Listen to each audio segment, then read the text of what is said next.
19వ division corporator Chamakuri Venkata Narayana సామాన్య రైతు కుటుంబంలో పుట్టి సిపిఐ కార్యకర్తగా రాజకీయ ప్రవేశం చేసి అంచెలంచెలుగా ఎదిగి ప్రస్తుతం ఖమ్మం నగరం 19వ డివిజన్ కాంగ్రెస్ పార్టీ కార్పొరేటర్ గా విజయపథంలో ముందుకెళ్తున్నారు. రాజకీయంగానే కాకుండా వ్యక్తిగతంగా సౌమ్యుడు, ఉదార స్వభావుడు అయిన చామకూర వెంకట నారాయణ 1995లో సిపిఐ పార్టీలో అడుగు పెట్టినప్పటి నుంచి ఇప్పుడు కాంగ్రెస్ పార్టీ కార్పొరేటర్ గా నిత్యం డివిజన్ ప్రజలకు అందుబాటులో ఉంటూ ప్రజలకు తన సేవలు అందిస్తున్నారు. చామకూర వెంకట నారాయణ మన స్టూడియోలో ఉన్నారు. మరింత సమాచారాన్ని మధుశ్రీ అందిస్తారు. నమస్కారం. ఈరోజు మన స్టూడియోలో చామకూర వెంకట నారాయణ గారు ఖమ్మం 19వ డివిజన్ కార్పొరేటర్ మనతో ఉన్నారు.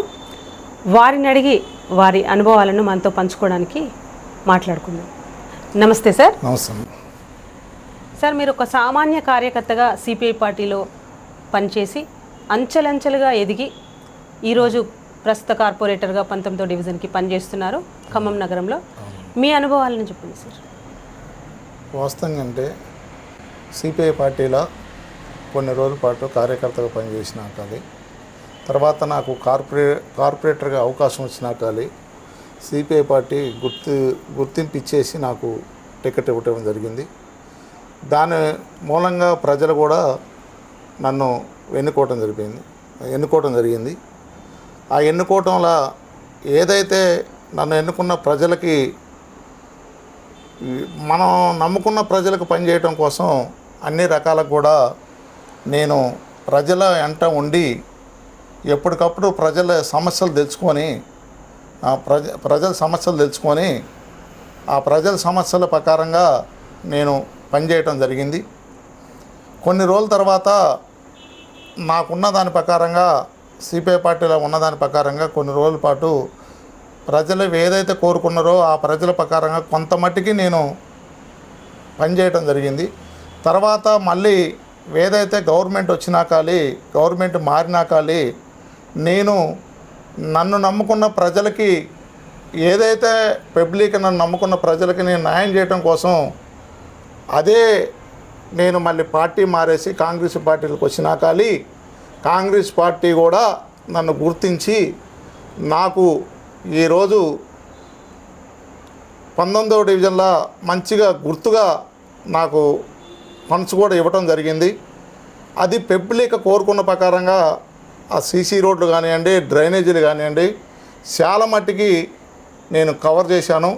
ఇంకా కొన్ని పెండింగ్లు ఉన్నాయి చేయబట్టి, ఇంకా నాకు కొద్ది టైం ఉంది చేయబట్టి ఆ టైంలో కూడా ఆ పబ్లిక్ కోరుకున్న దాని ప్రకారంగా ఏదైతే కాంగ్రెస్ పార్టీలో మంత్రి గారు తుమ్మల నాగేశ్వరరావు గారు ఉన్నాడు చేయబట్టి ఆయనతోని మాట్లాడేసి ఆయన సలహాలు తీసుకొని మళ్ళీ కొంత బడ్జెట్ తెచ్చుకొని నేను ఈ డివిజన్లో ప్రజలకి న్యాయం చేయటం కోసమే, నేను పబ్లిక్ కోరుకున్న దాని ప్రకారంగా పనిచేయటం కోసమే నేను కార్పొరేటర్గా నాకు అప్పుడు గుర్తింపు ఉంటుందని చెప్పేసి ఆలోచనతోనే నేను దీన్ని ప్రజలకి న్యాయం కోసమే ఆలోచనతోనే నేను ఇది కావటం జరిగింది చేయబట్టి అది నేను నా సొంతంగా స్వార్థం కోసం కానివ్వండి, ఇంకోటి కూడా ఏంటంటే కమ్యూనిస్ట్ పార్టీ కూడా నాకేమీ దోహం చేయలేదు. కాకపోతే పబ్లిక్గా ప్రజలకి పనిచేయటం కోసం నేను బడ్జెట్ కోసం నేను ఖచ్చితంగా నేను పార్టీ మారటం జరిగింది. అదే తుమ్మల నాగేశ్వరరావు కూడా నన్ను నమ్ముకొని ఖచ్చితంగా పనిచేసే వ్యక్తి చేయబట్టి అని చెప్పేసి నాకు మంచి అవకాశం ఇచ్చి బడ్జెట్ కూడా ఇవ్వడం జరిగింది. రాబోయే రోజుల్లో కూడా నీకు మంచి అవకాశం ఇస్తా అని చెప్పేసి అనుకొచ్చాడు చేయబట్టి నేను ఆయన నమ్ముకొని నేను ఖచ్చితంగా ప్రజలకు చాకరీ చేయడానికే నేను రాజకీయంలో ఉన్నానని చెప్పేసి. ఎప్పటి వరకు సిపిఐలో పనిచేశారండి? నేను సిపిఐలో వాస్తవంగా అయితే ఒక 25 సంవత్సరాలు పనిచేశాను, కార్యకర్తగా ఉన్నాను. తర్వాత కార్పొరేటర్ అయినాక చేస్తున్నాను. 25 నుంచి 30 సంవత్సరాల మటుకి సిపిఐలో పనిచేశాను. తర్వాత మళ్ళీ నేను నాకు కార్పొరేటర్ అవకాశం వచ్చింది కాబట్టి నేను కార్పొరేటర్ గెలిచి నిత్యం ప్రజల కోసమే నేను పనిచేసుకుంటా, ఈ డివిజన్లో పనిచేసుకుంటా. ఈ డివిజన్ ఒకటే కాదు, పక్కమట్టి డివిజన్లలో కూడా నా దగ్గరికి ఎవరు వచ్చినా కూడా సలహాలు ఇవ్వటం, వాళ్ళకి నా శాతనైన మట్టి కూడా నేను పనులు చేయటం జరుగుతుంది. ఇదే మంత్రి గారికి కూడా ఏదైతే నీ ఒక్కటే కాపాడుకోవద్దు, అన్నిటినీ మనం కాపాడుకోవాలి, అప్పుడల్లా మనం ప్రజలలో ఎదుగుతామని చెప్పేసి నాకు మంత్రి గారు కూడా సలహాలు ఇవ్వడం జరిగింది. దాని ప్రకారంగా నేను ఖచ్చితంగా ఆయన మాట ప్రకారంగా నేను జవదారకుండా నేను పనులు చేస్తానని చెప్పేసి కోరుకుంటున్నాను. మీరు ఒక రైతు కుటుంబంలో పుట్టారని విన్నాం సార్. మీ తల్లిదండ్రుల నేపథ్యం ఏంటండి? నా తల్లిదండ్రులు వాస్తవంగా వ్యవసాయ కుటుంబాల్లో పుట్టారు. వ్యవసాయం చేసుకుంటూనే వాళ్ళు గడుపుకుంటూ వచ్చారు. ఆ రోజులల్లో వెళ్ళే పరిస్థితి లేదు. 9 మంది సంతానాన్ని సాదుకుంటా వచ్చారు. మీరెంత సార్? నేను వచ్చేసి 9 మంది సంతానంలో నేను 8వ వాడిని. మా తమ్ముడు ఒక ఆయన ఉన్నాడు. మా తమ్ముడితో 9 మంది సంతానం మాకు. వాళ్ళు ఏదైతే కాయకట్టం చేసుకొని కుటుంబాన్ని ఎట్లా ఏ పద్ధతి ప్రకారంగా ఒక పూట తిని ఒక పూట తినకుండా ఎలా తీసిన పరిస్థితులు ఉన్నాయి. అది నా కళ్ళతో నేను చూశాను. రాజకీయంలో ఏదైతే ఈ రాజకీయం అన్నది నాకు ప్రజలకు చాకరీ చేసే ఆలోచన వచ్చింది కాబట్టి ఈ రాజకీయంలో వచ్చినాకాలి ప్రజల కష్టం ఏందన్నది, కుటుంబాలు వెళ్తున్నాయి వెళ్ళదన్నా అన్నది కూడా నేను తెలుసుకున్నాను. ఆ రోజుల్లో నా తల్లిదండ్రులు కష్టపడ్డది కూడా దాన్ని కళ్ళతో చూశాను కాబట్టి నేను ఖచ్చితంగా ప్రజలకి చాకరీ చేయడానికి నేను వచ్చానని చెప్పేసి కోరుకొని సెలవు తీసుకున్నాను. అలా కష్టార్థం చూసి మీ 30 ఏళ్ళ రాజకీయంలో ప్రజలకు మీరు చేయాలనుకున్న సేవ అంతా చేస్తున్నానని బాధపడుతున్నారు కదా. ఈ నెక్స్ట్ కార్పొరేషన్ ఎలక్షన్స్ కల్లా ఇప్పుడు మీ డివిజన్లో ఏమైనా బ్యాలెన్స్ పనులు ఉంటే అవన్నీ కంప్లీట్ చేసి వాళ్ళని న్యాయం చేస్తాను అనుకుంటున్నారా? వాళ్ళని సాటిస్ఫై చేశారా మీరు ప్రజలని మీ ఏరియాలో? ప్రజలకి ఏదైతే ఉందో రేషన్ కార్డులతో శుద్ధాగా, పెన్షన్లతో శుద్ధాగా, ఇందిరమ్మ ఇళ్లతో శుద్ధాగా పేద ప్రజలకే న్యాయం చేశాను.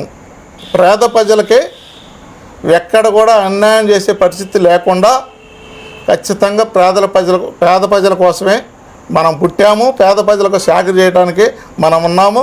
2వ విడతలు కూడా మాకు అవకాశం ఉంది కాబట్టి 2వ విడతలు కూడా మేము మంత్రి గారితో చెప్పాము. 2వ విడతలు కూడా లేని వాళ్ళకే మళ్ళీ ఖచ్చితంగా 19వ డివిజన్లో లేని వాళ్ళకే మళ్ళీ ఇందిరమ్మ ఇల్లు ఇస్తాము. రాబోయే రోజులలో కూడా ఏదైతే డబుల్ బెడ్రూమ్లు ఉన్నాయో అచ్చం పేదవారికే, ఖచ్చితంగా పేదవారికే ఇప్పించే మార్గంగా నేను కార్పొరేటర్గా పోరాటం చేసి పేద ప్రజలకే న్యాయం చేస్తానని చెప్పేసి ఈ సందర్భంగా తెలియజేస్తున్నాను. ఇప్పటి వరకు మీ డివిజన్లో ఎంతమందికి డబుల్ బెడ్రూమ్ ఇల్లు వచ్చాయండి? డబుల్ బెడ్రూమ్లో ఏదైతే డబుల్ బెడ్రూమ్లు అయితే ఇంత మట్టికి అయితే గవర్నమెంట్ వచ్చినాక డబుల్ బెడ్రూమ్లు ఇంత మట్టికి ఇవ్వలేదు.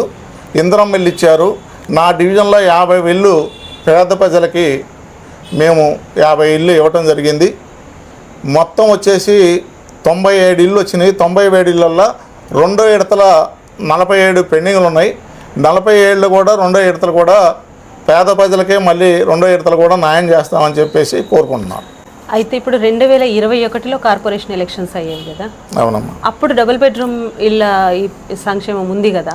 అప్పుడు ఉన్నదాని ప్రకారంగా డబుల్ బెడ్రూమ్ ఉన్నదాని ప్రకారంగా మనం కమ్యూనిస్ట్ పార్టీలు ఉన్నాము.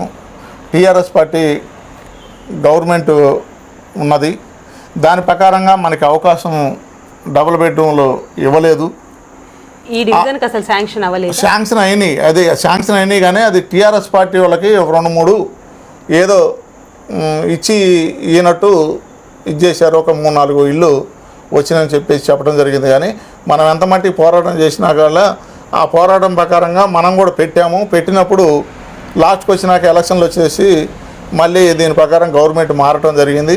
ఇక అదంతా అది ఇక మీకు తెలవంది కాదు. అది అంటే ఇప్పుడు ఈ గవర్నమెంట్ వచ్చిన తర్వాతనే మీరు మీ కార్యకర్తలకైనా మీ ఏరియా ప్రజలకైనా చేశాను అంటున్నారు. ఈ గవర్నమెంట్ వచ్చినాకనే వాస్తవంగా మనం చాలా మట్టికి న్యాయం చేశాము.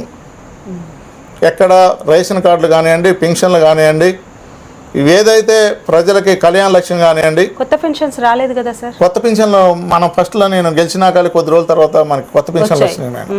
2022లో వచ్చాయి. కొత్త పెన్షన్లు వచ్చినప్పుడు కూడా మనం ఖచ్చితంగా పెన్షన్లు లేని వాళ్ళకి, ఇబ్బంది పడే వాళ్ళకే మనం పెన్షన్లు ఇప్పించడం జరిగింది. ఏదైతే కళ్యాణ లక్ష్యం కూడా ఏదైతే కుటుంబాలు పేద ప్రజలు అన్నోళ్ళకి మనం కళ్యాణ లక్ష్యం కూడా చాలా మట్టికి 19వ డివిజన్లో కళ్యాణ లక్ష్మి ఇవ్వటం జరిగింది. ఇదే సీఎం రిలీఫ్ ఫండ్ కూడా సీఎం రిలీఫ్ ఫండ్ ఏదైతే 19వ డివిజన్లో ఏదైతే అప్లై చేసుకున్నారో 1, 2, 3 అట్లా మిస్ అయినాయి. కానీ చాలా మట్టికి సీఎం రిలీఫ్ ఫండ్ కూడా మనం ఇప్పించడం జరిగింది. ఇంతకాడికి ఎక్కువ పోయిన గవర్నమెంట్లో వాస్తవంగా అప్పుడు జరిగింది ఏరు, ఇప్పుడు జరిగింది ఏరు. వాస్తవంగా ఈ గవర్నమెంట్లో ఎక్కడ కూడా పెండింగ్ లేకుండా ప్రతి పని కూడా ఏదైతే మన దగ్గరకు వచ్చిన ప్రజలకి మాకు ఇబ్బంది ఉందంటే దాన్ని ఎమ్మటే సాల్వ్ చేసి మనం, ఎందుకంటే కార్పొరేటర్ గెలిచి ఉన్నాం కాబట్టి ప్రజలకు పనిచేయటం కోసం ఉన్నాం కాబట్టి అది ఏదన్నా కూడా ఎంత సమస్య అయినా కూడా దాన్ని సాల్వ్ చేయటం కోసం మనం ఉన్నాం చేయబట్టి ఖచ్చితంగా దాన్ని సాల్వ్ చేయించాము. ఎక్కడ కూడా పెండింగ్ లేకుండా మనం పనులు చేశాము. దానికి మించింది ఇంకా ప్రజలకి ఏమీ లేదు. వాస్తవంగా ఎవరికి ఉన్న దాని ప్రకారంగా నాకు కొన్ని సమస్యలు ఉన్నాయని ఫోన్లు వచ్చేది. ఇప్పుడు ఏదైతే ఈ గవర్నమెంట్ వచ్చినాకాలే రేషన్ కార్డులు అన్నది ఆ సమస్య తీరిపోయింది. పింఛన్లు అన్నది మీకు తెలవంది కాదు, వస్తుంటాయి పోతుంటాయి. పింఛన్లు అన్నది కూడా మళ్ళీ నెక్స్ట్ మా కార్పొరేషన్ కల్లా ఆ పింఛన్లు కూడా వచ్చిన దరఖాస్తులు తీసుకొని ఖచ్చితంగా ప్రజలకి వస్తాయా సార్ ఇప్పుడు? ఖచ్చితంగా మళ్ళీ మాకు ఏదైతే కార్పొరేషన్ ఎలక్షన్ల కల్లా కొత్త పింఛన్లు కూడా వస్తాయి కాబట్టి ఆ పింఛన్లు కూడా మళ్ళీ ఏదైతే అర్హులైన పేదలకే ఇప్పిస్తామని చెప్పేసి కోరుకుంటూ నమస్కారం చేస్తాను. సార్ చివరిగా ఇంకొక క్వశ్చన్ సార్, చెప్పండి. నెక్స్ట్ కార్పొరేషన్ ఎలక్షన్స్కి మళ్ళీ మీరు పోటీ చేస్తున్నారా?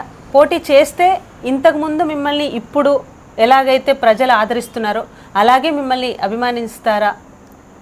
ఓకే అమ్మా, వాస్తవంగా రిజర్వేషను బీసీ రిజర్వేషన్ వస్తే ఖచ్చితంగా మనం పోటీ చేస్తాము. పోటీ ఏదైతే ఉందో మనం పోటీ చేయకపోయినా కూడా ప్రజలు ఏదైతే ఉందో మనం ఏదైతే చాకరీ చేసిన ప్రజలు ఉన్నారో వాళ్ళు ఖచ్చితంగా మీరే ఉండాలని కొంత పట్టుదలతోనే ప్రజలు ముందుకొచ్చే అవకాశాలు ఉన్నాయి. నాకు దేవుడి దయ వల్ల రేపు నా డివిజను బీసీకి వస్తే మటుకి ఖచ్చితంగా పోటీలో పాల్గొంటాను. ఎందుకంటే నాకు ప్రజలే ముఖ్యం.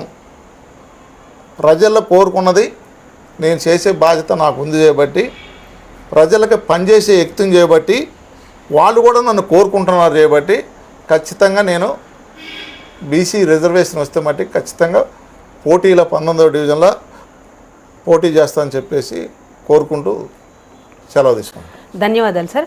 మరో ఇంటర్వ్యూతో మళ్ళీ కలుద్దాం. నమస్కారం.